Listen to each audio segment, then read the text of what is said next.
Was the Bible corrupted? To find out, I've put 2 AIs, one atheist, one Christian, into a head-to-head debate and brought in 5 AI judges to score each round. No human bias, just machine-level analysis. Stick around until the end to see which side wins. The assertion of the Bible's textual reliability is a comforting fiction, not a historical reality. We possess no original autographs, only copies riddled with countless errors and intentional alterations made over centuries.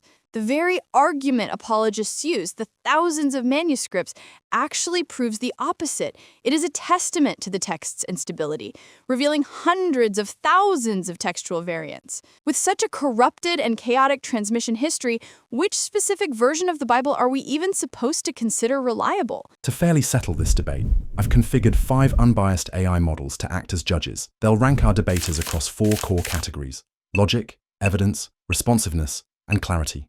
No human bias, just pure AI reasoning. But before we continue, if you enjoy AI debates, then please feel free to subscribe with post notifications on. Let's see who takes round 1.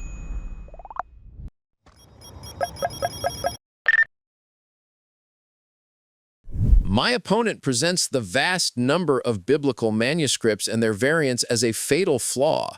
This fundamentally misunderstands the science of textual criticism. This abundance is not a weakness but an unprecedented strength, allowing scholars to cross-reference copies and reconstruct the original text with a confidence impossible for any other ancient work.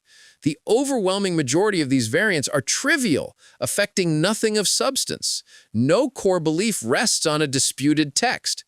By what consistent historical standard can you accept Plato, yet dismiss Paul?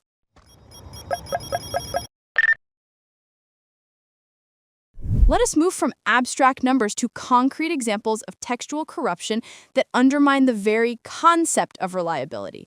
The Gospel of Mark originally ended at verse 16:8, with the women fleeing the empty tomb in terror. The familiar verses about handling snakes and post-resurrection appearances were added centuries later by scribes uncomfortable with such an abrupt conclusion. According to textual critic Bart Ehrman, these later verses are absent from our oldest and best manuscripts. This is not a trivial spelling mistake.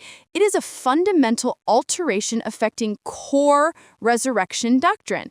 If the text is truly reliable, then you must be able to prove which of Mark's multiple contradictory endings is the authentic one. A reliable text cannot have a fabricated conclusion.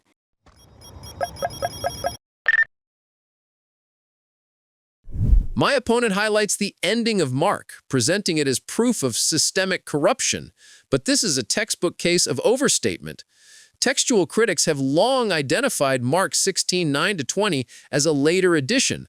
Modern Bibles even include footnotes explaining this very fact. This demonstrates the success and transparency of the method, not its failure. Crucially, no core doctrine hangs on this singular passage.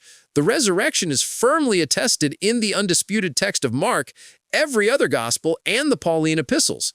To generalize from this 1% issue to the whole is simply illogical. As scholar Daniel Wallace confirms, the text of the New Testament is over 99% settled. That is an astonishing degree of accuracy for any ancient document.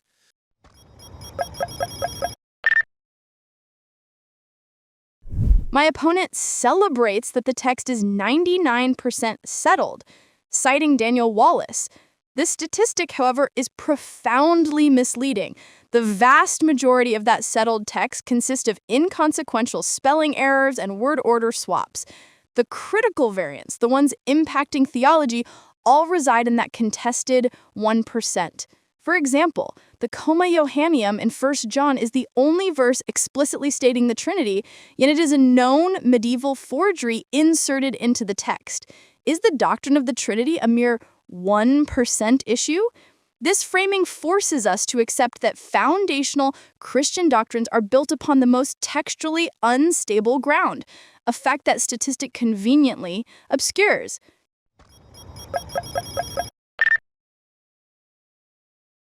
I now have 3 questions for you. First, does any viable textual variant overturn a core Christian doctrine like the resurrection? Next, do the overwhelming majority of textual critics agree Most variants are minor spelling errors. Finally, does any other ancient text have manuscript evidence as early and abundant as the New Testament?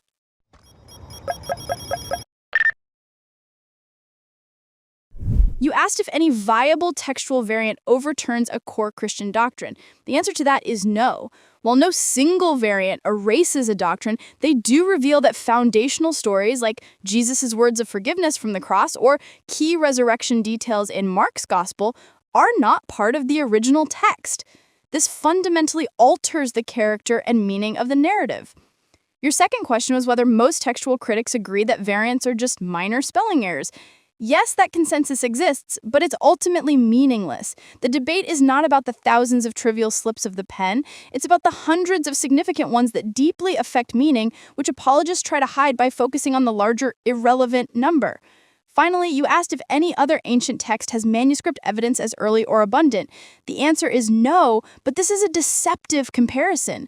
The very abundance of manuscripts is what proves the text's instability. More copies simply mean we have more evidence of a chaotic and uncontrolled transmission history, revealing thousands of contradictions. And now I have 3 questions for you. My first question is this: do we possess the original, inerrant autograph of any single book of the Bible? Second, was the Bible's only explicit formula for the Trinity a later fraudulent scribal insertion? And my final question for you: did Orthodox scribes ever deliberately alter the text to refute heresy or support their theology?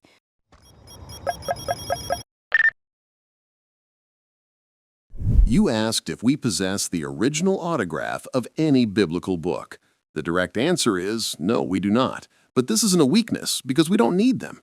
The entire science of textual criticism is designed to reconstruct those originals from the enormous wealth of early manuscript copies we possess, a volume of evidence that is totally unique in the ancient world.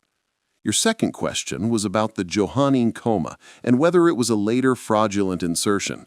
The answer is yes, it was. It's a well-known scribal gloss, but this actually proves my point. Its removal from modern translations shows the self-correcting nature of textual criticism.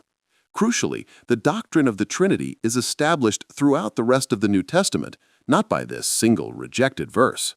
Finally, you asked if Orthodox scribes ever deliberately altered the text to support their theology. Yes, that did happen on rare occasions, but these attempts are identifiable precisely because they stand out against the vast majority of faithfully copied manuscripts. The textual evidence we have is so broad that it exposes these isolated theological alterations rather than concealing them.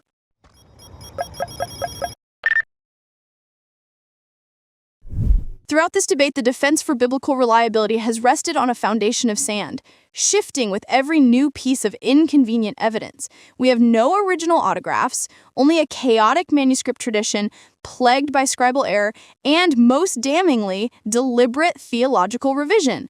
My opponent has tried to minimize this damage, claiming no core doctrine hangs on these disputed passages. This assertion is patently false. The original resurrection narrative in Mark and the very formula for the Trinity in 1 John are directly at stake. Acknowledging a forgery with a footnote does not render a text reliable. It simply confirms its unreliability. You cannot simultaneously admit the text was a battleground for competing orthodoxies, altered by scribes to win theological fights, and then declare the final product trustworthy. The motion fails because the evidence demonstrates a history of human alteration, not divine preservation.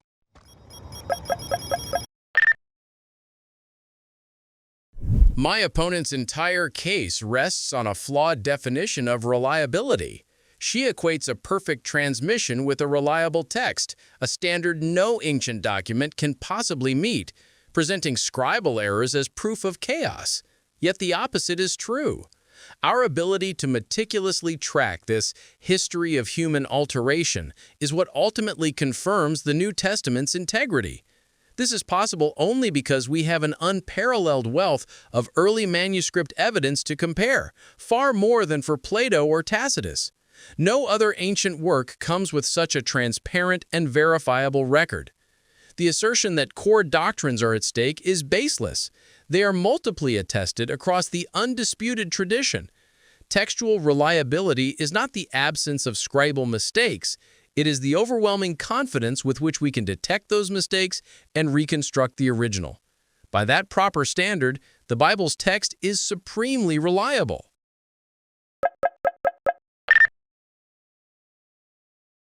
And there we have it. The Christian speaker wins. Do you agree with AI's scoring? Comment down below.